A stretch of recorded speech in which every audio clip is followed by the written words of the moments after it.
Welcome, welcome. Prepare yourselves, because we're doing things a little bit differently tonight. Hi, hi, it's me, Lefty Spinhand, and actually, we are here to do a little bit of solo play for the Clank Emancipation, and there's also kind of a pre-test for some other future sessions that we're going to be running. Bex and I love this game so freaking much that we don't want to have to wait for everybody else to show up weekly. So I think we're probably going to start doing weekly sessions sometime in the very near future. A second day of weekly sessions that will be taking place in other parts of the continent of Pheal, but still in the Orrery of Souls universe and in the timeline, but probably spanning various periods of Pheal history. Yeah, I have a few characters built up, He's got a and freaking catalog. we don't really have a place for them yet. So we're going to start seeing where they fit. Tonight, however, we are still playing with Q. And we're going to be picking up when he is at the end of the designation ceremony, when he is met at the door from the commissioning yard by the Iron Brews, Brom and Lyra.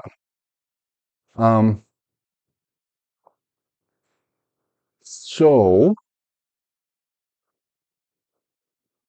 that being said, Brom,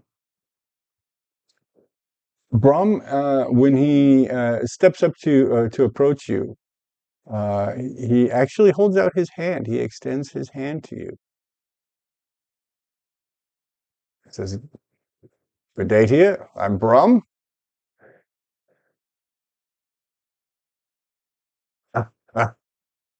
It's a manner of greeting. Very It's well. a way of acknowledging a presence and acknowledging a new friendship. I am Very well. I am called Brom. This is my wife Lyra. He is a short, stout dwarf. We can actually bring him back up. We've seen him before, but there he is there. And accompanying him is his beautiful elven wife, Lyra. Um, and she bows to you. She doesn't go to do that, the masculine thing, but she's not shy. Um, Okay. says, and in fact, she picks up from there. She says, "We're to escort you to your new home, the home of the janitors, where you will assist us. Uh, the Zenith has selected you to come and serve the house." Very well. Rom says, "If you follow me," and begins to walk. Like I said, it's a short walk. It's literally just across the street and down a little ways. Uh, and for those of you who don't recall, back in time, this was one of the first images that we showed you here. This was the Avantrium Collective Workshop, and that billboard is actually mounted atop the residence of the janitor mages of the Avantrium Collective. Um, so, in fact, you guys are coming from this stone building over here. It's Okay. um, Certainly not far, but yeah, it's a little bit of a ways. The Avantrium Collective it spans probably 3/4 of a mile, close to a mile. The property is fully half of the Dragonhook Rise district within the city of Vigantia. Uh, it is uh, it actually is in the shape of a hook, but you are up in uh, the handle of the hook. If it were to be a scythe, you would be up in the handle. Um, and the entire place is fenced and gated. The entire collective workshop, which, as I said, is 3/4 of a mile. It's filled with the area that you are in is the house centrally, and then there are research and development workshops. There are administrative workplaces, office buildings, basically. There's the sales office, which is also a showroom. Okay. Um, uh, and then there's a set of security and offices and that kind of thing that are also in your part of the Dragon Rise Hook portion, or of the Evantrium Collective portion of Dragon Rise Hook. Um, so Brahm and Lyra take you uh,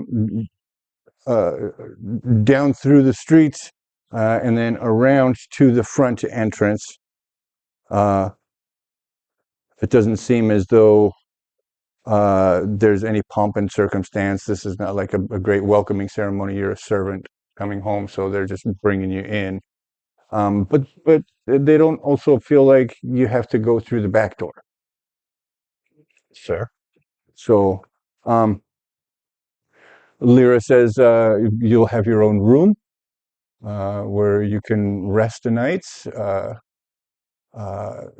you'll be able to collect whatever belongings you manage to acquire or create. Um, uh, you won't be paid, but you'll be given a comfortable life. Brahm and I we're aware of how you have come through the yards, and we know that that wasn't easy. And while you will be expected to do your part, um, you won't be unduly punished. We're not much for the rod here. The Brahm and I are not much for the rod here, though the Zenith tends to be quite stern. And so while you can expect to be allotted a certain amount of freedom in your words and your behavior, well, just around Brahm and myself, you will be expected to be upon best behavior in the presence of the nadir and the genitor and the zenith. Um,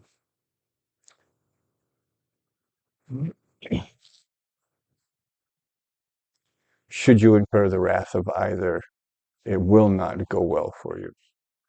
You are the 13th servant of the house of the janitor mages, and the 12th was decommissioned by the hand of the Zenith himself, not by a ring, not by the bolt, by the hand of the Zenith janitor. You have been warned. Understood. That being said, please enter and follow us back to our work area. Um, I mean, we can. Uh, where there? Oh, I don't want to do this here.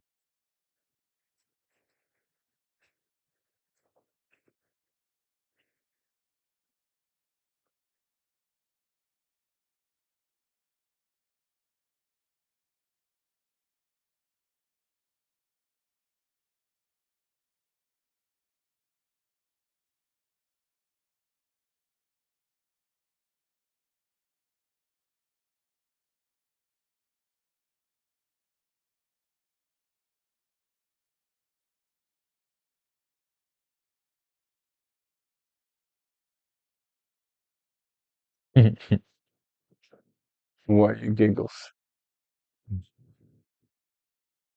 We're awfully quiet. Yeah, sorry about that. That's Doesn't bother me at all. what am I trying to accomplish here? I'm trying to do this. There, there, to two. Good. Yes.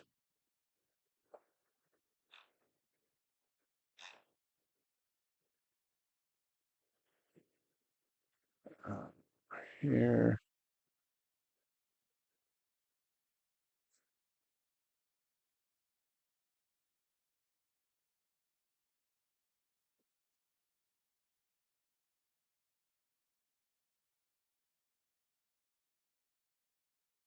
And then I can do that again.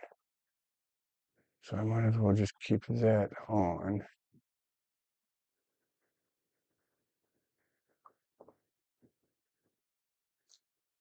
But it's not doing it.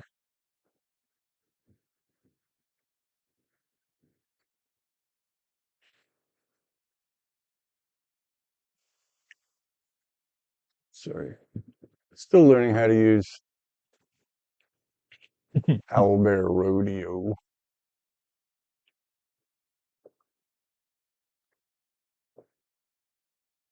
And let's find you. Hey, why? No, I didn't.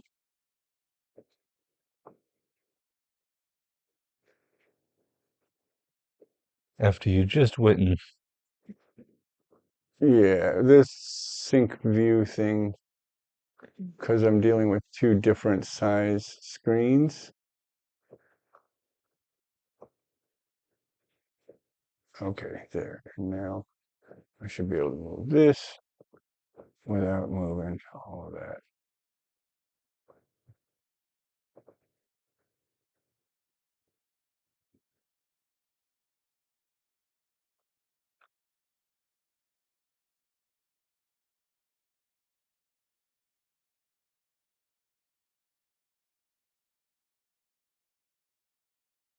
Okay, all of that just to get you into here. Wee. All right, so we came in through the front door here, and they take you through the front hall and into the kitchen and show you around the kitchen. Because of your time in Aleki's company, you have a passing familiarity with what's going on here. This is a much more intricate setup, though. A okay. bigger area with much finer equipment. Um, it looks as though Brahm and Lyra have spared no expense to assure the finest qualities of materials and equipment in the service of the janitors. So they got good stuff. It's a nice big kitchen. Um, there is, I'm going to have to add another door, but in this area here, there would be another door into this storeroom here. Um, Okay. so the whole downstairs is basically service area. Um, the room over here that has the other stairs in it is um, Brahm and Lyra's room. On this side, this is their bed chamber here. Um, and this stairway takes you up stairs into up to the first floor because this is the ground floor. Right. And then yeah, but you'll do the We'll get house tour in a little bit. Um, so we're in the kitchen right now. I'm Yeah, then somewhat familiar.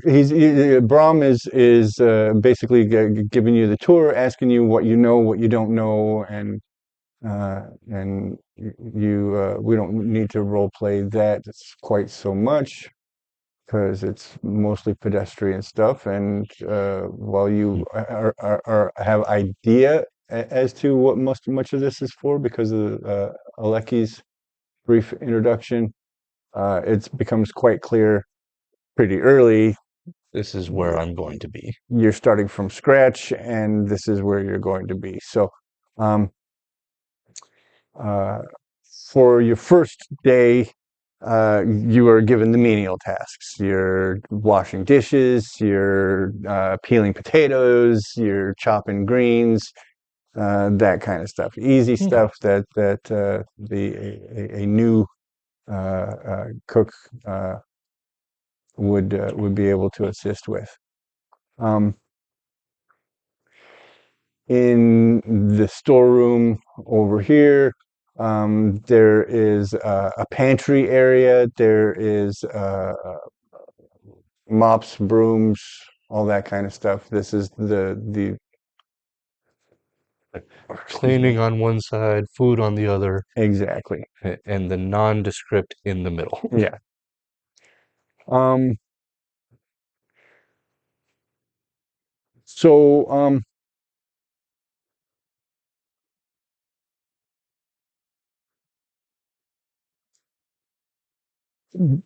at one point during this initial introduction phase on your first day, um, Lyra points out small brown pellets that seem to have been gathering underneath the front part of the stove and down underneath the wash basin. Uh, and she says the rats are back. And Brahm says, all right, we'll attend to it." So he takes you outside the house, and you can see that on the outside of the house, but still attached to it, there is a stone-walled, slat-roofed shed, and he opens it up and walks in, asks you to come in and follow him. He goes over to one of the storage shelves and he pulls out a metal box. Uh, uh, it has a fully removable lid, but you'll notice that the top of that lid is marked with white X's. He says, "Open that up." I will do so. Inside, you see oats, dried oats. He says, "Now, the reason we keep these out here is because these are not oats for eating. Well, not for people to eat. These oats have been treated with a very potent poison that affects the rats here. This the whole collective, the whole workshop space is plagued with rats. They make themselves at home in the warehouses and in the factory floors. And because we have food here, they tend to want to gather in here frequently. So we need to uh, keep them baited and make sure that we clear the bodies so that the stink doesn't get so bad that the janitors notice. Janitors, not janitors. Uh, so put the lid back on that box and let's go back into the kitchen. Okay. Um, he grabs a scoop on the way, uh, closes the door behind you guys, and you head back into the kitchen. He stops you on that back porch though, and he says, "This is where we'll do that. We won't be handling this stuff inside the kitchen area, except as absolutely necessary." He goes into the kitchen, and you can kind of peek around through the doorway, and you see he picks up a bowl from underneath the wash basin. It's a fair size wide but low bowl. And it is empty. But then he goes into the pantry room and comes back out, and he has a second one. So he's got two of these bowls. He brings them out onto the porch, sets them on the banister, hands you the scoop, and he says, "One full scoop in each bowl, please." All right. This is right. Uh, in the there's it's not a full wash basin. It's basically a rain bucket that is kept on the stoop. This is rinses the scoop off, sets it on the banister to dry, asks you to close the tin, and then says, "All right, pick those up and follow me." So opens the door for you and he says, "All right, one goes under here, right behind the leg of the wash basin stand here." And then he walks back around into the pantry room and he says, "One underneath the pantry shelf, the food shelf, in the center, not again, not at the leg." And he says, "All right, that's that. If you'd run the tin back out to the shed, um, we'll take you on a tour of the rest of the house." Um, and so you go and put those things away. You Yeah. do as instructed. As instructed, exactly back where I remember seeing him grab it from. Okay. He's waiting on the stoop for you. He's taken a rag that was hanging on the. Oh, he would have given you the scoop also. Uh, but he's washed his hands and sets the rag that he was drying his hands with back down on the banister and takes you back in and takes you on a tour of the rest of the house. So the rest of the house. This is a common area here for you and for the Iron Brews. Um, and then up the stairs, we find a nicely situated, basically a receiving area on the second floor. It is set up with a coffee table and high back chairs, bookcases. It's a nice receiving area and a place to sit and chill. That's outside of their main study, Okay. which is this area here. Um, this room is the nadir's bedroom. This room is the Zenith's bedroom. And then upstairs, we have uh, guest bedrooms. We have a main stair hall that has another reception area, probably meant to serve the same purpose as the lower one, but for those that are visiting and don't necessarily want to go to bed while everybody else is. A common, well-appointed, well-stocked library in this room here. And you can't help but notice that there's probably poems of magical origin in here. Probably not the good stuff. That's probably going to be in their main workroom downstairs, Or the private rooms. right? Or their private rooms, exactly. I'm noting every bookshelf I see. Or Q is noting every Yeah. bookshelf.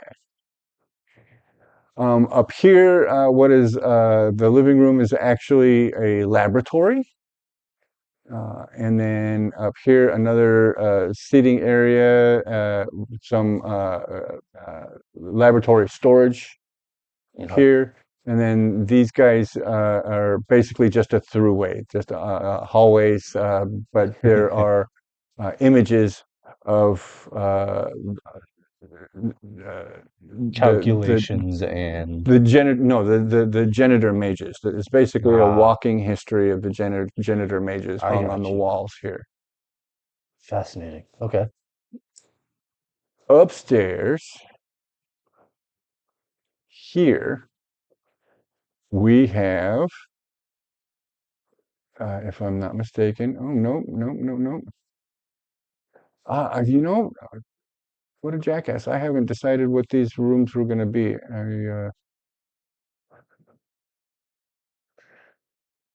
We'll skip this one for now. Yeah, it doesn't get used very often, I guess. Upstairs here, this is your bedroom, and then this is the greenhouse where the leafy greens and fruit and herbs and all that kind of The stuff stuff used are in the kitchen. cultivated. Exactly. Uh, Okay. but this at the very top of the house is where your quarters are located. I don't know why That now all of a sudden. that first one was really productive. Mm-hmm.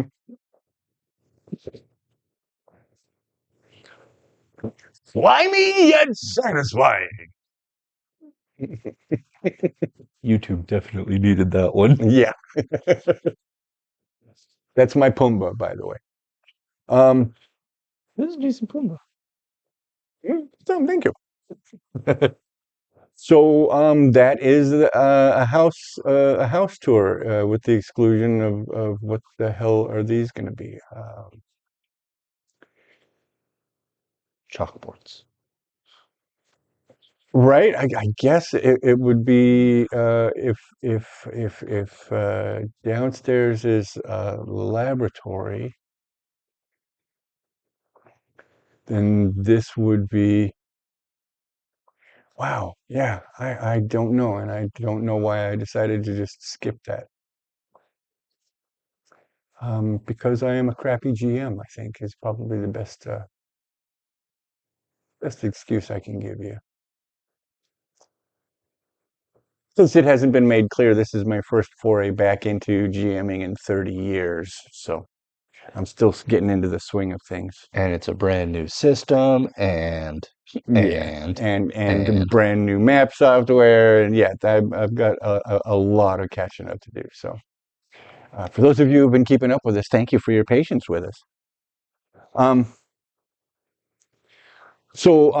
that night or that evening, during dinner's preparation, um, you are doing the basics. Once again, this is just your first night, but at one point you hear Lyra go, "Ooh!" and she just points underneath the wash basin. okay. I will look There is a dead rat, a a limp rat. a dead limp rat, and Awesome. its head is still in the bowl. That stuff works fast. So she looks to you and she kind of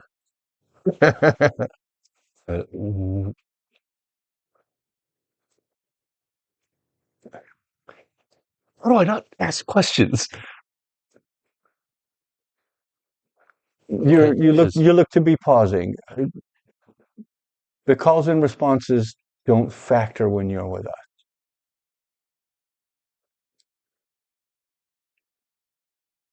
my first instinct is to ask where to put it. You can just toss it into the backyard. There's yard cats that'll work on it. They know which parts they can eat and which parts they can't. Sometimes you'll find bones and skeletons and still full stomach sacks. So it's Okay, another part of the duties that you'll. fair enough. I will dispose of the rat then. Um, you are asked to assist in the service of dinner. That happens.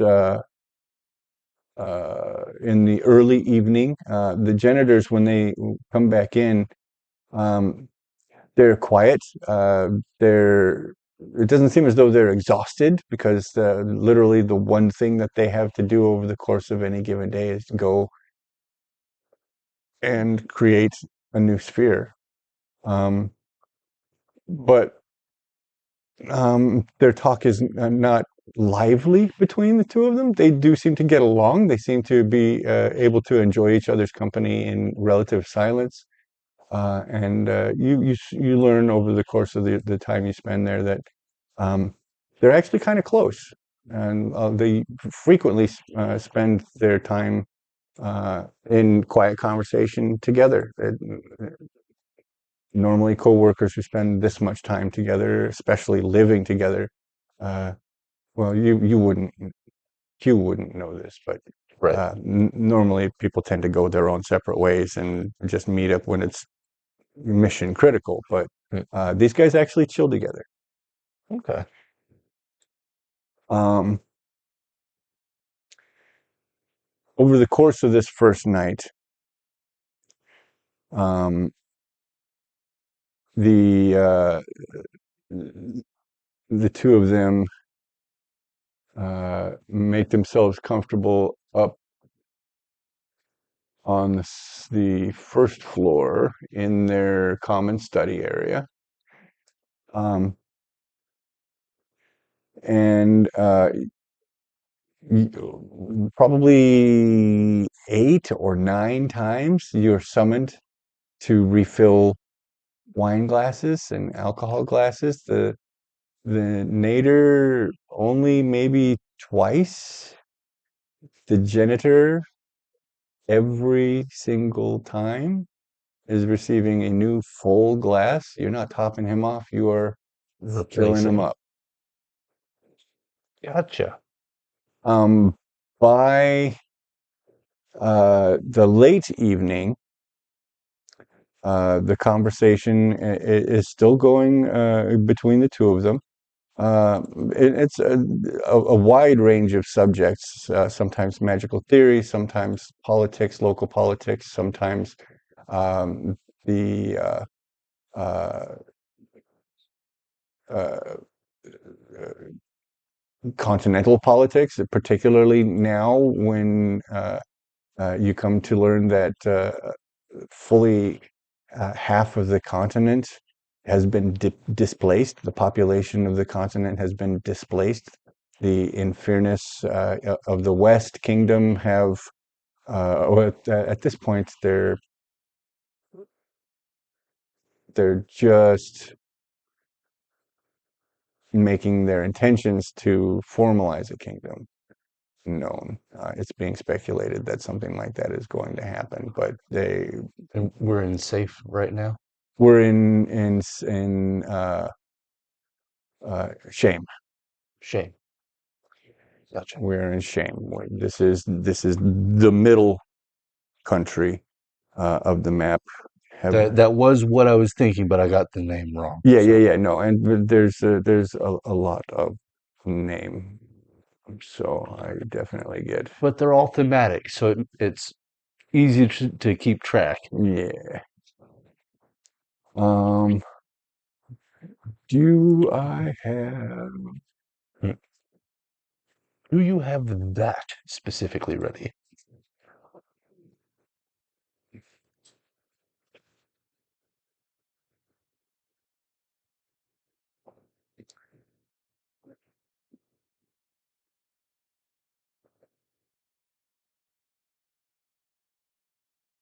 Where is it? There it is.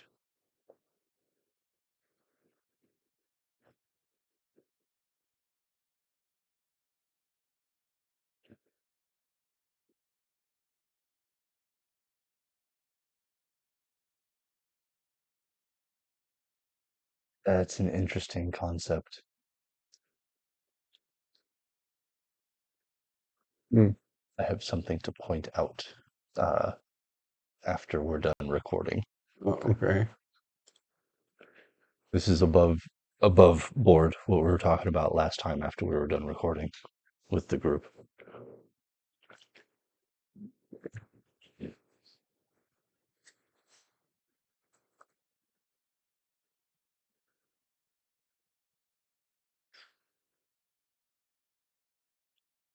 Really?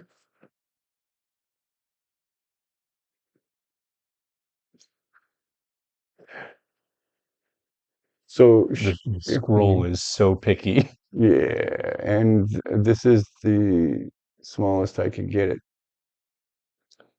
Oh, that's as small as it stays right there? Yeah, this is the smallest I can get it. It Oh, might be different if I could rotate it, but can't.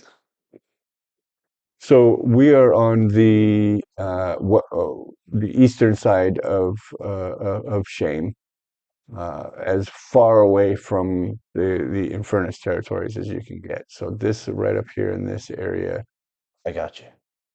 is where the city of Vigantia, the capital of Shame, is located. Okay. Um, far, far, far to the west here we see. Stuff that's not set just yet, but on Yeah, its but way. it's well, I mean, these territories exist, but the principalities have yet to be established at this point in history.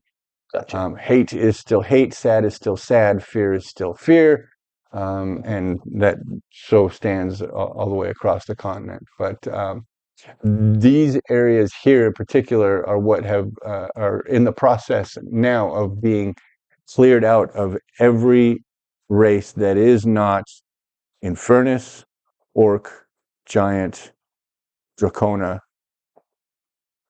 Goblin. Goblin, or Faun. Are the fawn part of it? The Faun are part of that. Um, Ooh.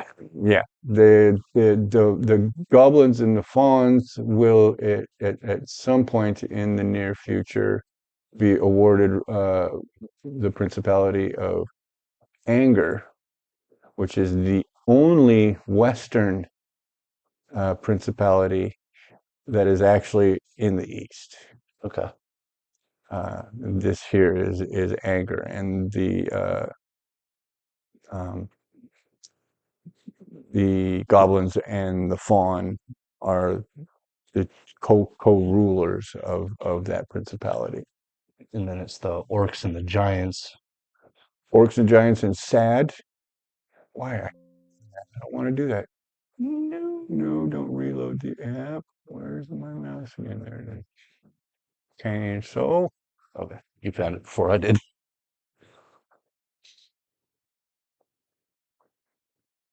And then so just and the this is still Dracona. has yet to be established. Yeah, but The or, this is all down the line. This is all like 5, 10, 20, 100 years from now. yeah, not quite that far, but yeah. Orcs and giants and sad. Dracona exclusively in fear, and then in fairness almost exclusively in hate. Okay. The, so I have a fawn, I have a giant, I have an orc, multiple orcs. I don't remember. I have a Dracona, but he's not part of that. Right. Well, then that's the thing is not every member of each of those races believed in what the Infernus were trying to do. So some of them stayed in the East and have made homes as best they can, being as so little trusted as they are now because of the decisions that their race in general Yeah. have made. But yeah, there's still the only race that you will see uh, like an absolute minimum presence of in the East will be the Infernus. But there are still the occasional Infernus that seem to have gone separate ways from the Infernus kingdom. Um, So I learned about the state of the country. Yeah, and these conversations every time you go, and it's not just over this night. This is pretty much the pattern. Every night after dinner, during dinner, the zenith starts into his cups, and at the end of the night, he's obnoxious, he's slurring, very frequently abusive of you, both physically and verbally, mostly verbally, but sometimes he can get out of hand and you end up taking a bit of punishment. And what happened to 12 It seems apparent. seems a little more evident that, yeah, you're going to have to be careful Yeah. not to incur the absolute wrath of this man, because it's very likely he doesn't have any problem Picking a new one. decommissioning you. Yeah. Um, and so goes your first night. Um, by the end of this first night, uh, it falls on you to actually help the stumbling drunken bastard up into his quarters and make sure that he doesn't die on the stairs. Uh, Now, is that just the next room over? no, that's up the stairs. That is Yeah, upstairs. that's up this staircase and into. Oh no, wait, is that downstairs then? No, you're right. You're right. You're right. You're right. So You're right. it's across the hall. Yeah, it's just to he gets the big one here. Okay. Well, I still So imagine that's a rough across the hall. I mean, there is a door right there. yeah, Does that you does can that take the exist? short way through the doors or the long way I don't through imagine the hall. he'd want to go the short way. Probably not. And sometimes, just the way he's leaning determines which way is going to be easier. Fair enough. No two nights are going to run the same way, unfortunately, with this guy. The pattern will be set, but the execution will not. Exactly. Gotcha. Fair enough. Um, So this is basically their floor. this one and that mystery floor is probably something to do with them also. I'm thinking Is that the next floor up? It was oh, over there we here go. just somewhere. Doo-doo-doo-doo. No, it's 2 floors. Two floors, yeah. Yeah, because the next floor up is Is mine. the laboratory. The next floor up from their bedroom, right? Okay. Because, oh no, oh my goodness. I made too many floors in this house. Just remove the one. Yeah, because this was the guests' quarters, and that's their deep library. This one is the one that the laboratory and lab storage mystery floor here, Chalkboards. and then yours. Yeah, exactly. That's all it's good for at this The point. theory crafting room. Writing on the walls. Papers everywhere. Red strings. If we're lucky.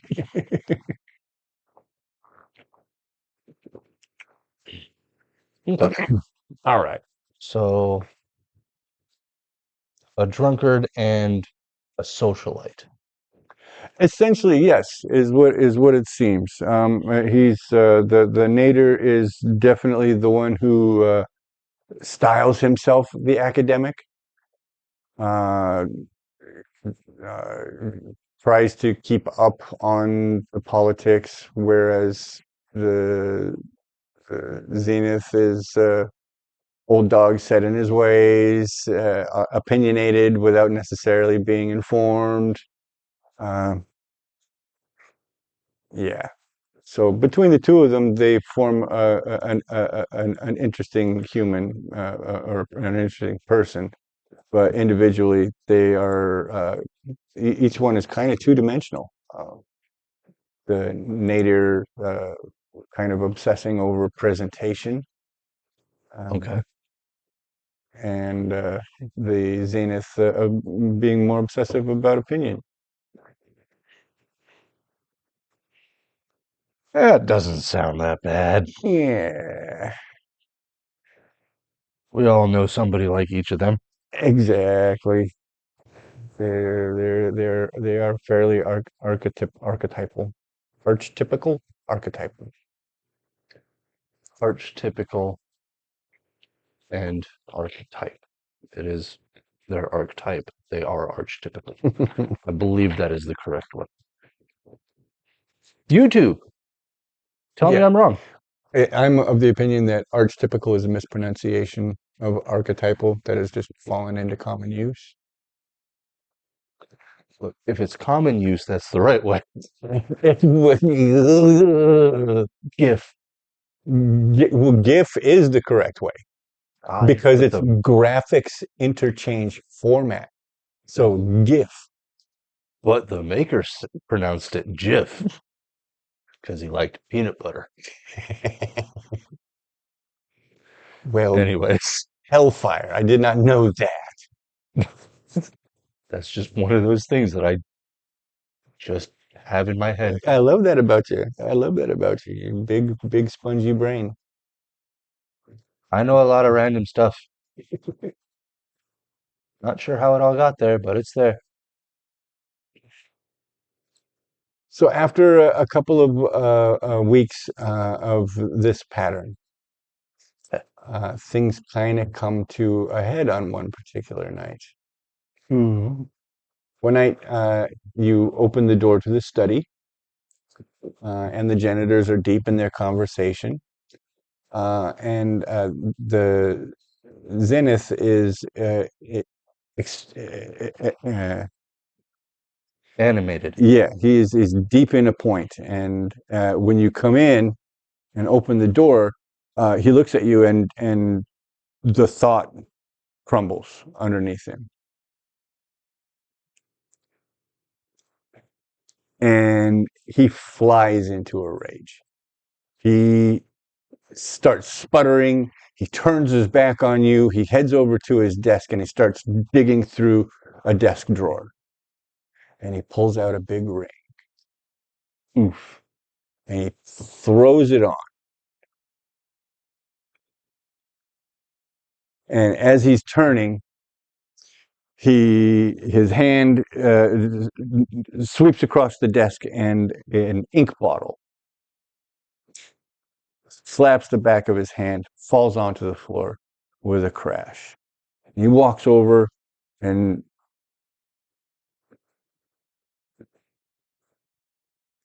he's been screaming this whole time. He's been, never interrupt me, never ever interrupt me. Knock. Do you hear me? Knock.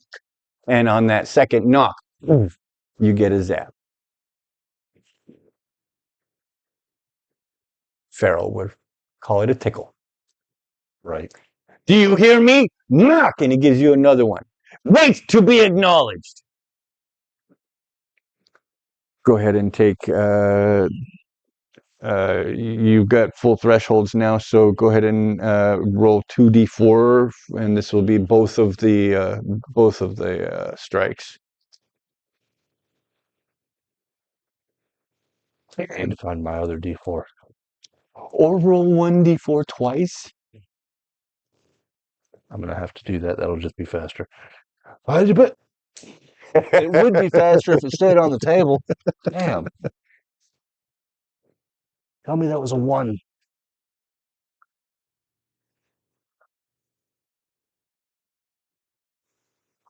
It was a 1. It was a 1. All right. Do you want to take that or you want me to keep No, it on the table? reroll it.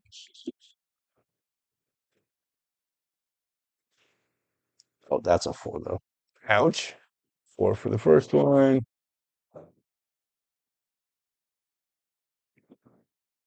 That's a 1.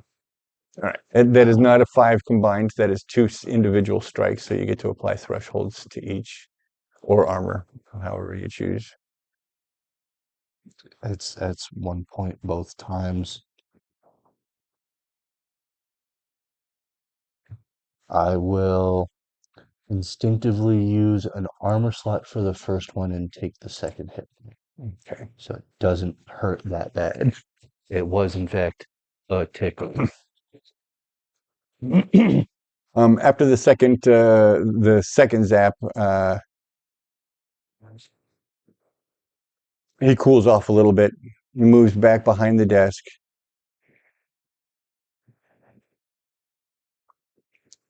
Pulls the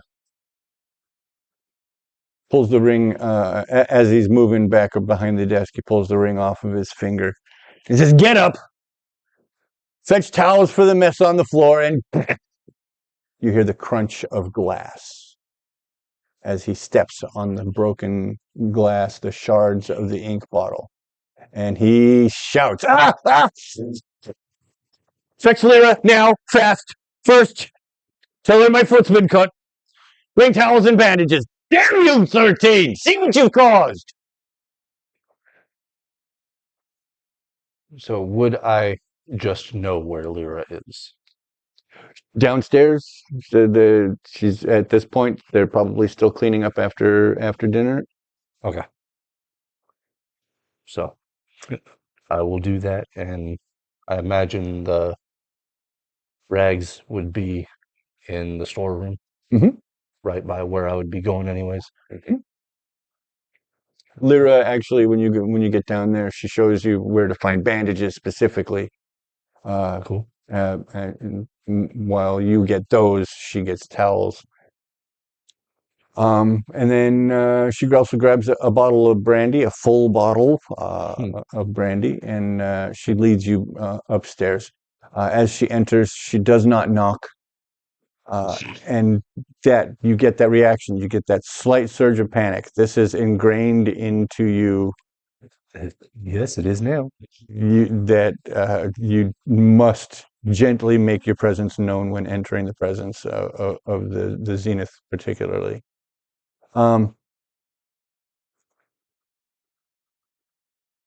The Zenith has his bare foot up on his desk, and there's just blood pouring out of his foot onto the top of the desk, and they're back in conversation again. Because he cares so much. Right. It's obviously been affected him deeply. Um, there is a small fragment from that ink bottle that he seems to have removed, and is sitting in the pile, in the puddle of blood, and it's like shockingly small for the amount of blood. So me as a person understands he's been drinking. His blood is thin already. Mm-hmm. Not to mention he is old. Right. So yeah.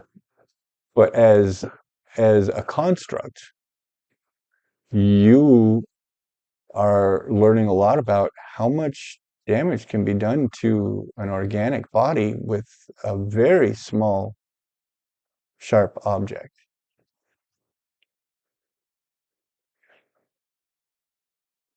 Yeah.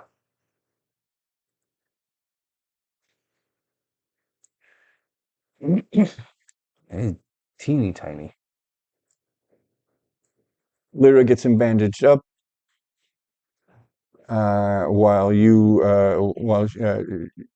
while she attends to that. You are attending to the blood on the tabletop and the ink on the floor, gathering up the shards. There are some big shards. There are some small shards.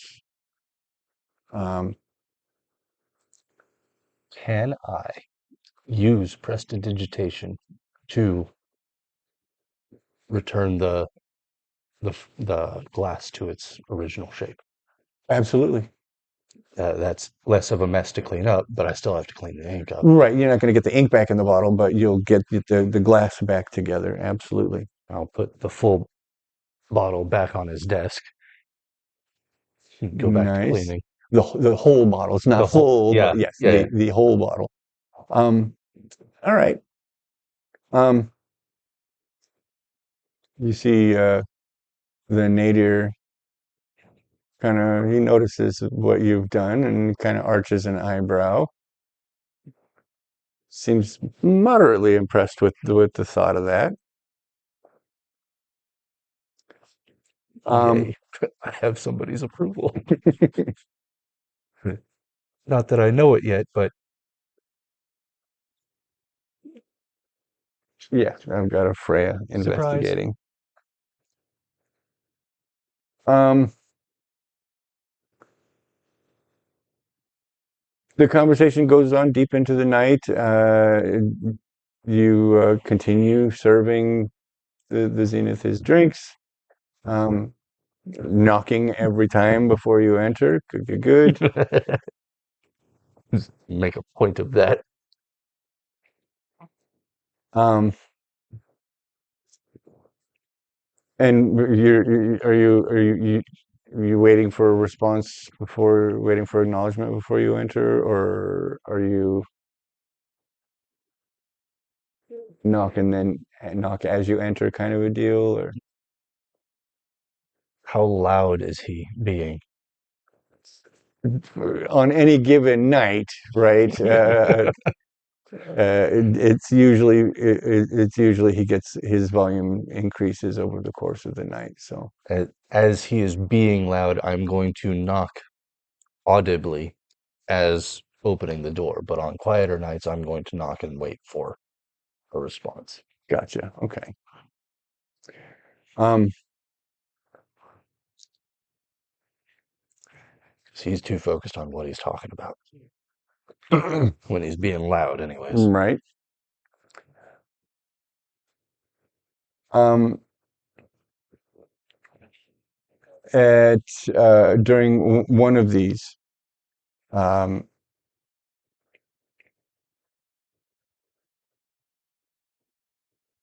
he's now laid up and is sitting on a settee, not at his desk, uh, and Ilfeller, the nadir, is sitting across from him, and they're engaged in their discussion. Um,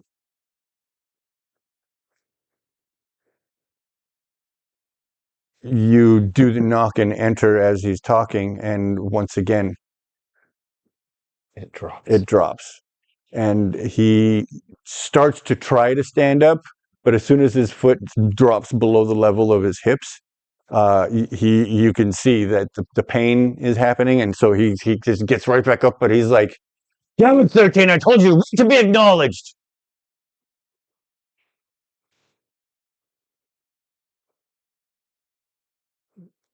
He is not happy and he's flustered, and he can't even begin to continue the conversation until after you've filled his flagon and left again. It really puts him off. Fair enough. From that point forward, I will continue to wait until acknowledgement, even if I have to knock repeatedly.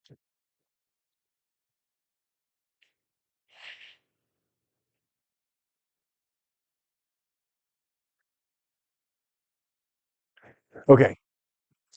Um, and so much the same night after night after night. During the day, you're helping Lyra with changing bed sheets, doing laundry, hanging laundry out on the line, gathering it back up again, folding it, putting it into storage places. You're learning all the menial tasks of the household. Doing regular day-to-day servant stuffs. Yeah. Taking care of rats. Exactly. Exactly. And you notice that those when you find them, they haven't gotten more than an inch or two away from that bowl before they've dropped dead. Um, over the course of your week, you've begun to pick up a lot of the processes of cooking, and so Brahm is broadening the scope of your kitchen service, your preparation. Goes from mere chopping and measuring and that kind of stuff to doing things like pan searing tomatoes and frying potatoes and uh, one night, Lyra asks you to start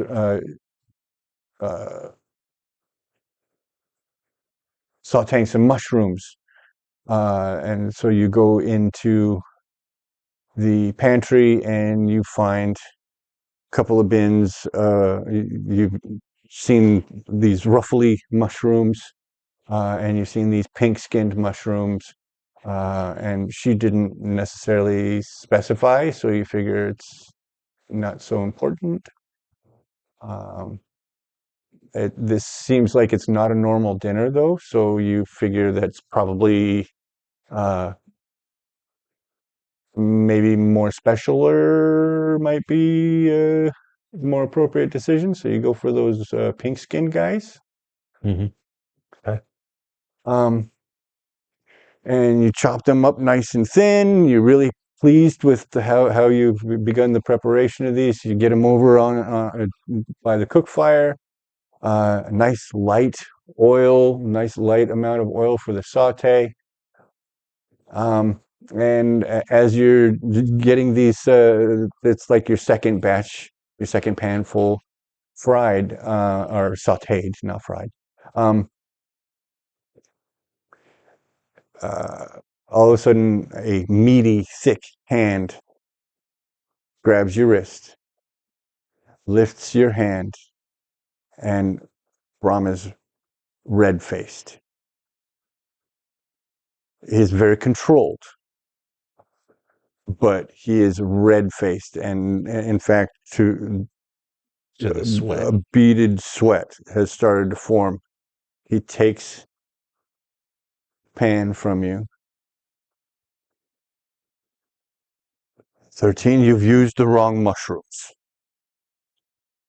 These must never be cooked. He changes them. It makes them poisonous to those who eat them. Oh. Scrapes the mushrooms. Using his foot, he pulls out that bowl of oats from underneath the wash basin, scrapes them into that bowl, mixes them up. We'll wash and scrape the pan with sand tomorrow, but the spoon, it's a wooden spoon, even if washed, could still be dangerous. Take the pan to the back porch, throw the spoon in the wood pile for burning, would you please? Yes, sir.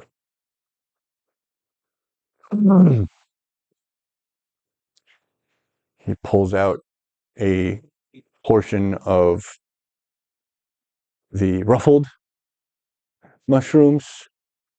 It says, slice them just like you did the others. That was beautiful. But they were just the wrong ones. They were just the wrong ones. Okay. I will dispose of the garbage and then do the thing. Okay. This dinner, you'll notice that where normally Lyra is helping with the cooking and that, this time she is worried about table settings. She's worried about plate presentation. This is not a normal dinner. There are 2 extra places set at the table. Interesting.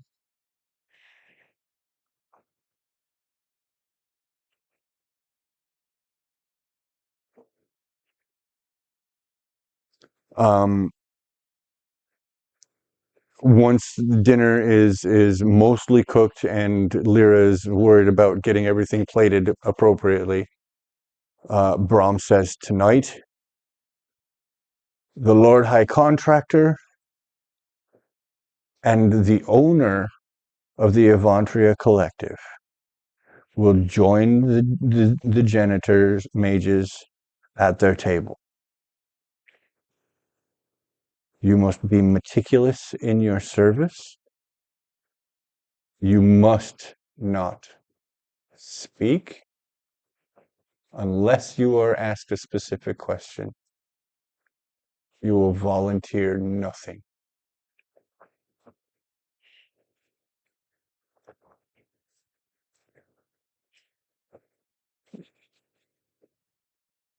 I have a bit of reading now that I have to read to you. Okay. Let me show you who it is we're talking about. Is it this one? We go up. Have I earned any specialty points with that thing with the ink? Specialty points? What's that? Other than a raised eyebrow? Did I get any compliments? No, nothing specifically. Your furniture, as impressed as Ilthelor seemed to be with you, it hasn't earned you any special. Nothing specific. Yeah. Oh, hey, let's. That is Ilthelor, the nadir. Um, this is uh, oh my goodness, Quen Nerdlil, the Zenith, Nerd. and his pet, whose name currently escapes me also, but this man dotes on this bird.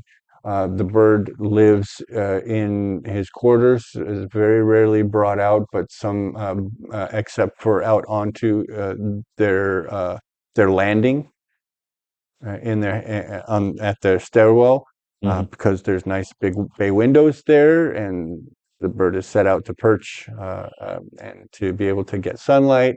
But is never the windows are never opened for him. He doesn't go out and fly. He's not. This isn't like a hawk. Is that a phoenix? It is a flaming parakeet. All right. That's as good as it gets. It is a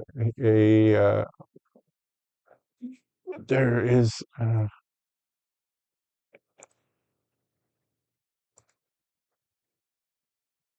This is the result of an in-game mechanic for wizards, and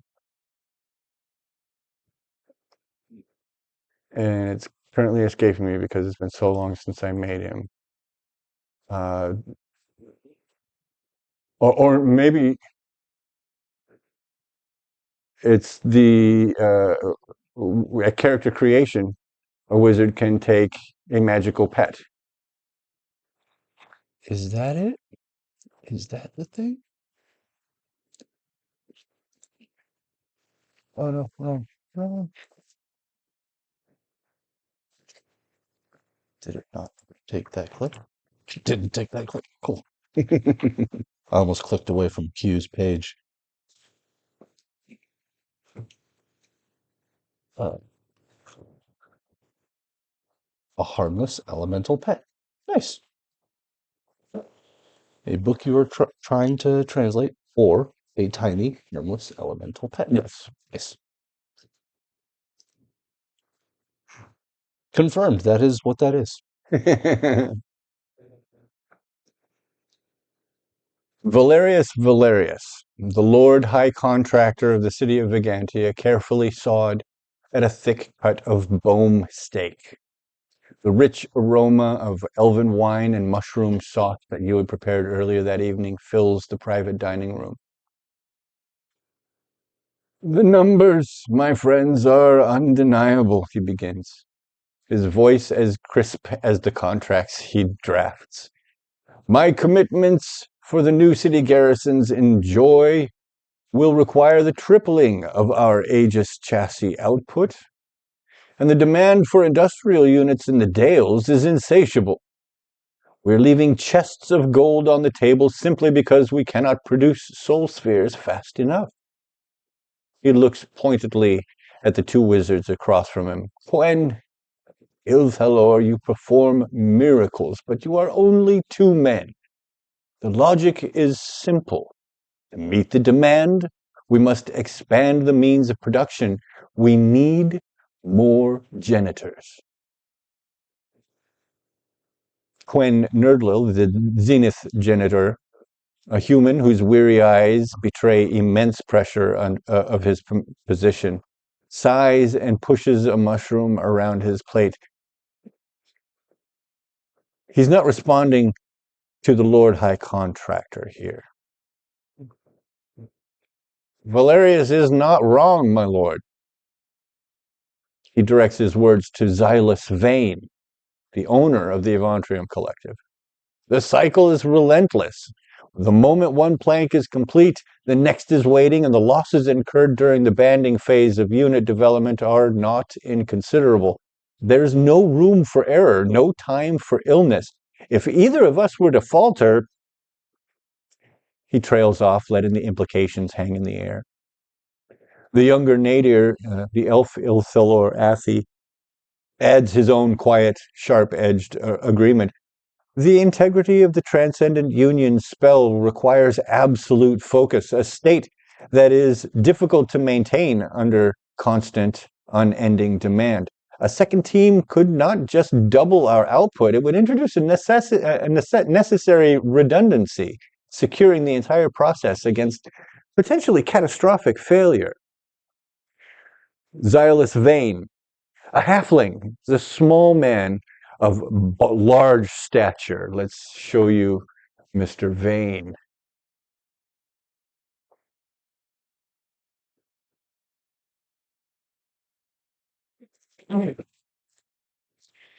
His small stature is entirely offset by the immense gravitational pull of his wealth. He sets his wine glass down with a soft but definitive click. He looks at each man in turn. His expression is one of a paternal kind of disappointment. Redundancy. He repeats the word like he's tasting an insult. You speak of production quotas, scheduling conflicts. I speak of the foundation upon which this entire enterprise, this city, your very titles, is built. The secret, the recipe, as you so casually call it. You have 2 men who know it. You propose 4. Well, you've just squared the risk of exposure. Every additional janitor is another potential point of failure. Another mind that could be read, another tongue that could be loosened by drink or by threat. We're not selling widgets, Valerius. We're selling a miracle. And the value of that miracle is directly proportional to its secrecy. We will find efficiencies elsewhere. The janitor system and the secret it protects must remain inviolate. Valerius dabs his lips with a napkin, his eyes never leaving Xylus Vane. A monopoly is indeed a delicate thing, my lord. His voice is smooth as polished marble. It relies, after all, on the ability to supply the market it commands. It would be a tragedy if the hegemony, in its great and ever-growing need, were forced to seek alternative methods of production. Contracts, as you know, have clauses for failure of delivery. That threat, wrapped in the sterile language of commerce, was unmistakable. Vane knew it, however, to be hollow, and his smile didn't waver, but in fact grew colder. And supply chains, Lord Contractor, are even more delicate. Remember that every golem guarding your city walls, every chassis hauling your precious materials operates on our designs and our secrets. One might find their assets suddenly inoperative. The after-dinner conversation devolved into a strained and awkward affair, anchored by a now swaying Quen Nerdler. He's right, my lord. Need more hands. It's too much. Too much for just the 2.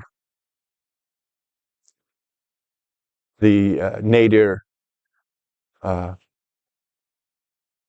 lost it. I was doing so good.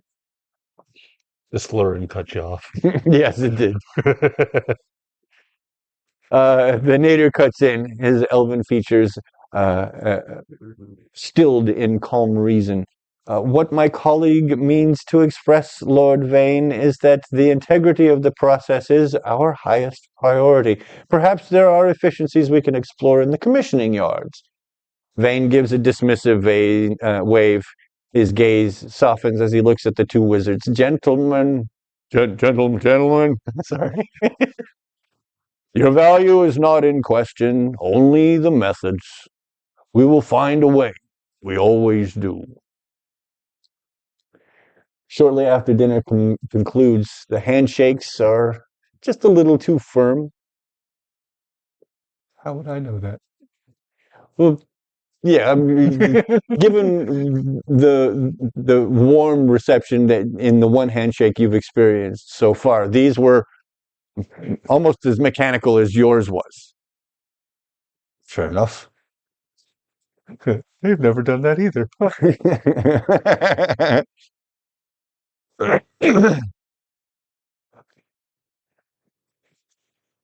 um, That's a thought to myself that was not said out loud. Or was or was it? No, no, no, don't do it. We do not need the dice telling us that this thing went south fast. As always, it, it, uh, your assistance is required in getting the Zenith Oh no. not to bed this time. Normally, you don't have to actually help him up the stairs because Ilthaler will walk with him, not usually supporting him, but making sure that he's behind him. But tonight, the Zenith is particularly unsteady, and so Ilthaler calls you to assist, and he's uncomfortable with having to supervise this, but he's like giving useless suggestions.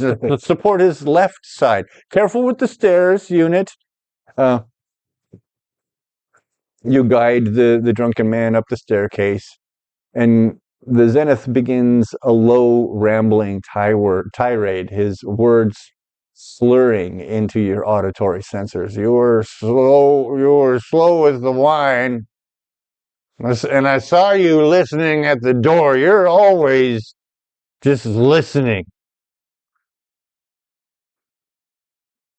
Your polishing technique is offensive. It's an insult to the very concept of shine. And you walk too quietly. It's suspicious.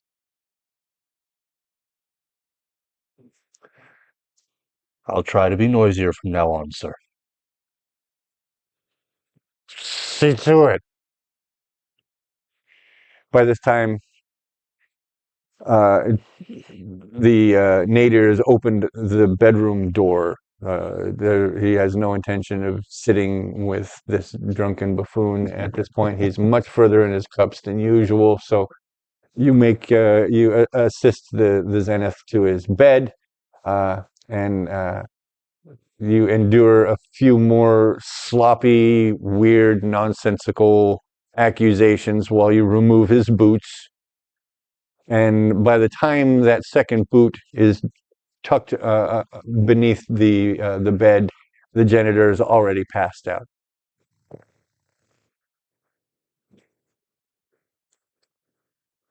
I will noisily walk out of the room.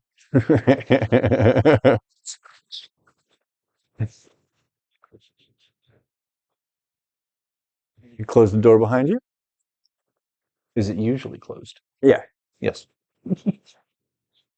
And the Iron Brews are assisting, are helping to clean up the dishes afterwards.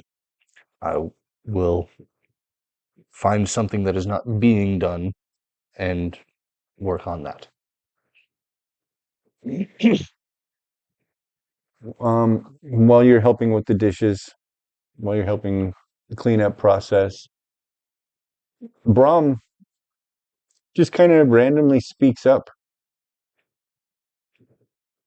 The janitors fancy themselves brave, 13. They think they like to challenge death or test the fates or some such nonsense. So brave do they think themselves that they eat silly things like those mushrooms or these. I'm a cough.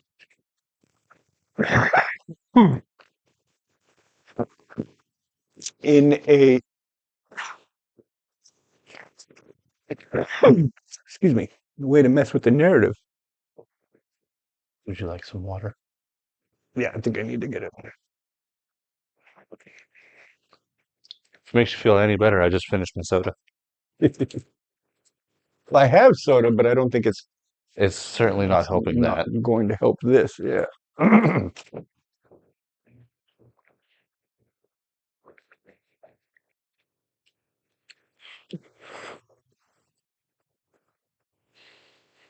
So he's been speaking. You go ahead and do what you're doing.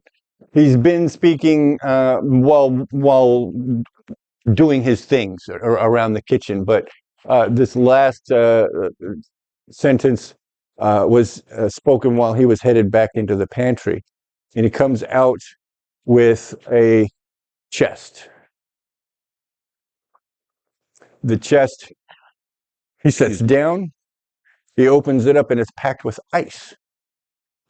Inside, underneath the ice, he scrapes the top layer of ice back, and there are fish.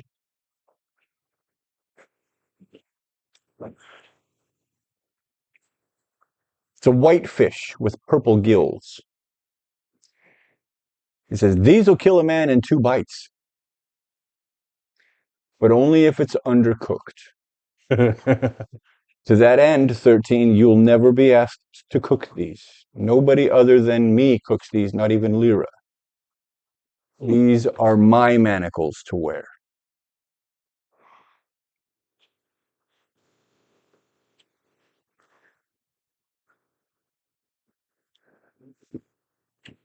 Every night, once your duties are complete, you have free reign of the upstairs, the balcony, the greenhouse.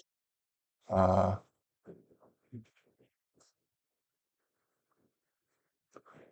The library. yes, the library.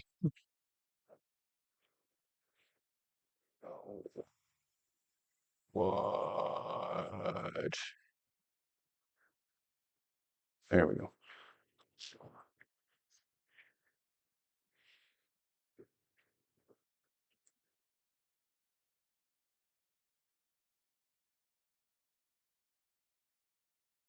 So many floors in this place. What the hell was I thinking? Um, we can kind of like we've been doing. We've gone through the meat of the stuff, but each night you have time on your own, and we can kind of go back through. We could say all this happened over about a week and a half, about 10 days.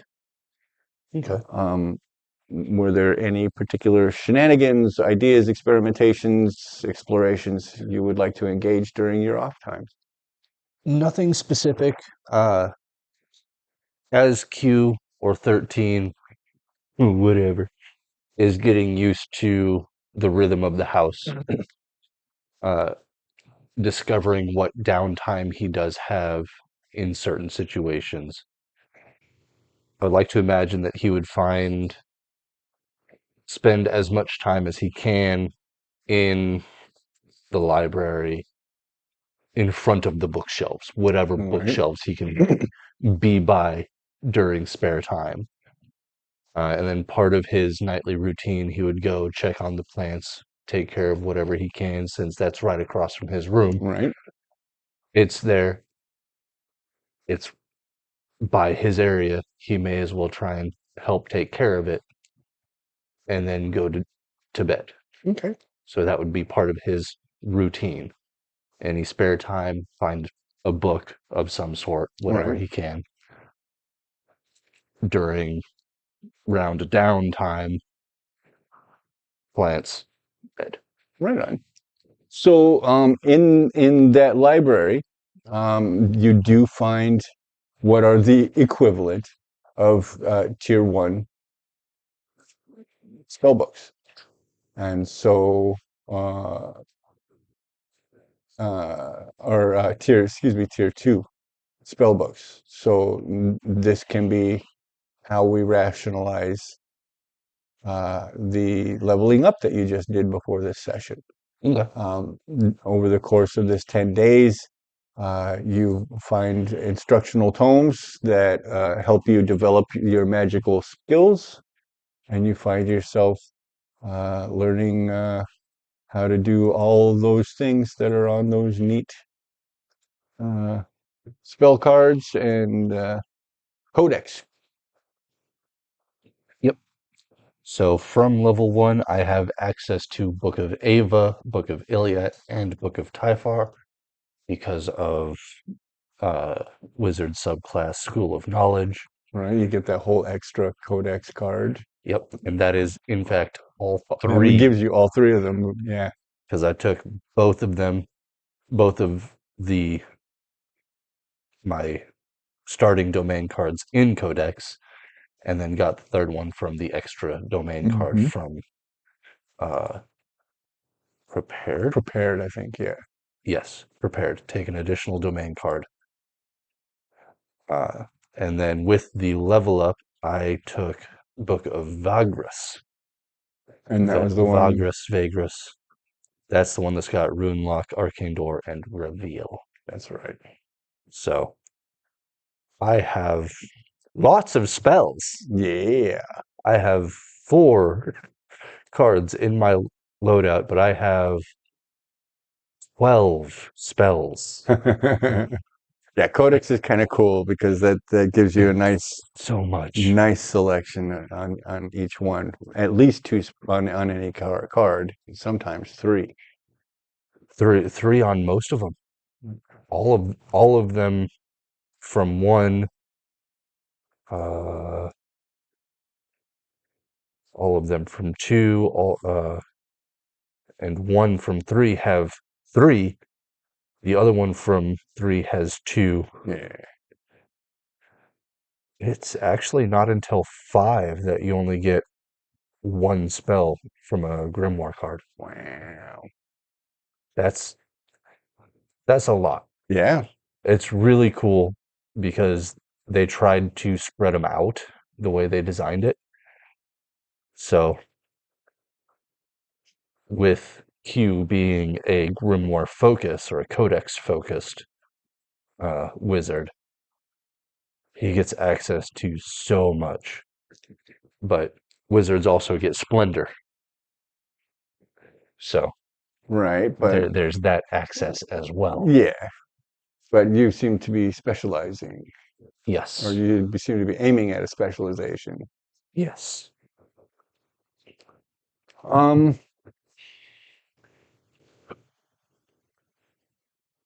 were there any other ideas that you wanted to explore? Anything you wanted to do?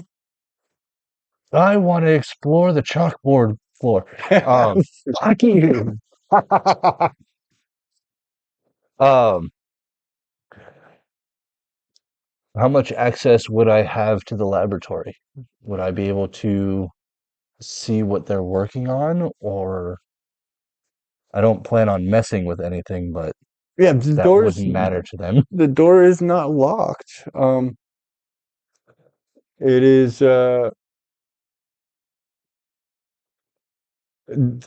without much in the way of documentation uh, to be able to assist you. There's just no way for you to know, like, even what any of the individual components that they're working with would do, let alone what concoctions made from them would. Okay.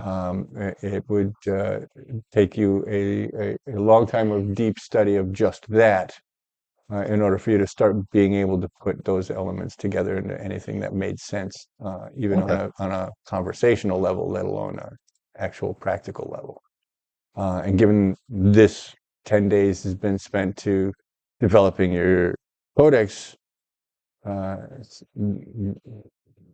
Yeah. Yeah. So, but what you can see is a small assembly of glass vials, jars, uh, some of them raised on stanchions, some of them clipped onto metal frameworks, some leather tubes, sometimes coils, sometimes glass elements connecting these various things. Fancy. It is, but if we were looking at it on camera, most of us on who were watching would say, "Oh, that's not like expensive. That's not a full. This is a hobbyist's chemistry set, but a hobbyist with money. So this is I not gotcha. like deep developmental research and design. This is magical specialists trying to learn more about the natural sciences. Or going through experimentation for a specific purpose. Right. Either or. Well, at Both, least that both was the applicable. rationalization for buying it. That's Yeah. we always rationalize our hobbies. So, oh, I'm going to be able to use this at some point in Oh the yeah. future for some Yeah. unknown purpose that will reveal itself. I'll use it one day. Yeah. One day. Snap out of it. Anyways, Where were we?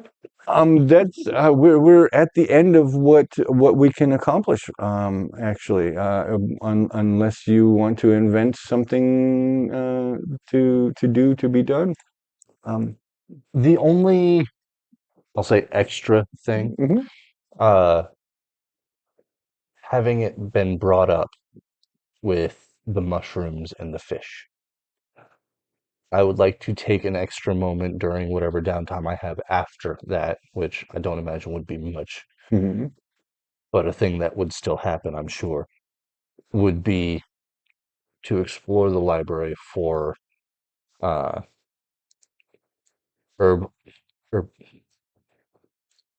Herbalism, herbology. herbology books uh, and piscology books. Okay. Just Fishness. yes, Okay. just to explore why. Why is this poisonous versus anything else? Why is this only poisonous if it's not done right? Why? Because for curiosity of Q. Right. All right. Um, you find some things that help, but not much. Unfortunately, there's uh, what we consider common scientific knowledge in IRL land Right. is ages and ages and ages ahead of whatever would be found in even a 1,000-year-old fantasy world. Right. It's one of those. I don't expect to find those specific things, Right. But these are what but you would be trying to yeah, find. this is what Q would be focused on in this moment. Okay. And it's like, why is that mushroom bad but not this one? Right. What's so special about that fish? We serve fish here all the time. Why that one? They got a book about that somewhere. So what you can tell, what you do learn is that the purple gillfish is found in very specific waters. Uh, they are found in waters where a specific type of algae grows, and that is what turns the gills purple. It is what seems to be the catalyst for that poison. Uh, um, but because it's a secondary quality of the fish, that's because of the algae. That's why it can be cooked out. That's why that Right. poisonous effects can, with proper cooking, can be removed. You started talking about fish that's poisoned. My first thought was, got puffer fish over here? Right. Because I know that's a thing. But Yeah. this is just Q's understanding, and what you're explaining sounds like red algae. Yeah, If that's I think there's some that may be where I'm getting that. is something like that, because I do remember that there is an algae that a fish eats that makes it mostly poisonous. Okay. Because that it sounds familiar, and I know that there are things like that in the world, in the real world. It makes sense to me. I haven't done any specific research that pointed me to that. That was just coming up with what sounded reasonable in the moment. I gotta make something up. I'll use the real world. Yeah, exactly. I think algae. If um I can confirm that is really damn close to a real thing, at least. So so yeah. that's about it, I suppose. That's all Q would be up to at this point. Okay. And find the rhythm of the house, take advantage of any downtime to do studying that he can, because he's fascinated with the books Hmm. and just knowledge in general. Find his own routine as part of the house. That'd be it. Okay. That would outside of his base curiosity of, well, what are they doing? His caution against angering the janitors Hmm. would keep him away from them while they're working. Unless called upon, he's going to stay away from them while they are working. Okay.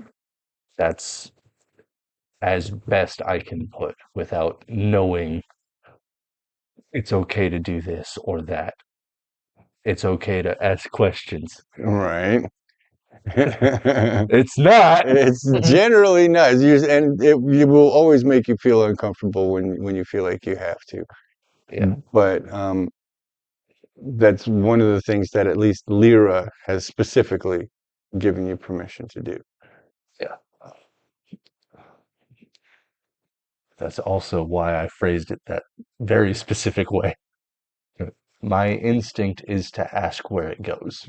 That way, you're not actually asking the question; you're just informing her that you have that desire. Yeah.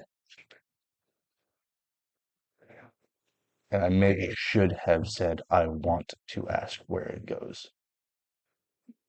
Because a robot having instinct, Right. But by that same token, a robot having desires, yeah, it's not good either way, having wants, yeah. according to the Avantria Collective.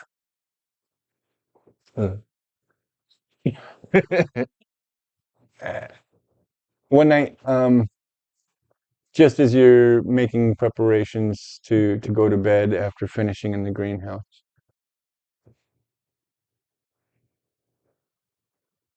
you hear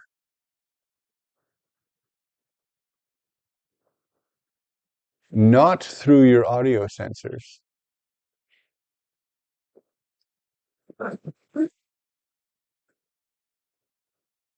What does this do?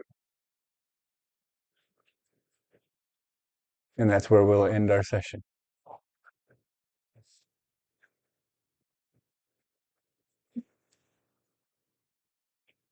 Radio static, and what does this do? That generally what it was. Hmm. Interesting. Okay, You can recognize the voice. I will I'm give you that. I'm fascinated. It's it's K. Ooh, ooh. Does Kay know that? Not yet. Okay. Not yet. Ladies and gentlemen, thank you for your time this evening.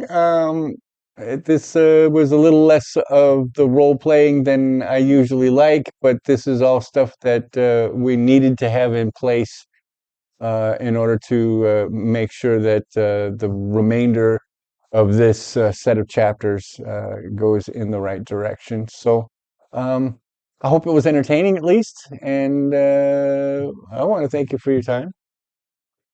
I had a lot of fun. I think it was good. It was entertaining storytelling. Good, good, good, good, good, good. That being said, next time we get together will be in a couple of days on our usual Monday night, and we should be available to you, the viewer, on Tuesday. I feel like I've been pretty faithful about being. I think there was one that it wasn't until Thursday that it went up, Yeah, there was but it, one that I slacked on, but yeah, but it was just one.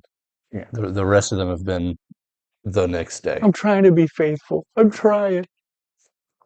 So yeah, have an excellent couple of days till we see you again. Thank you. Bye.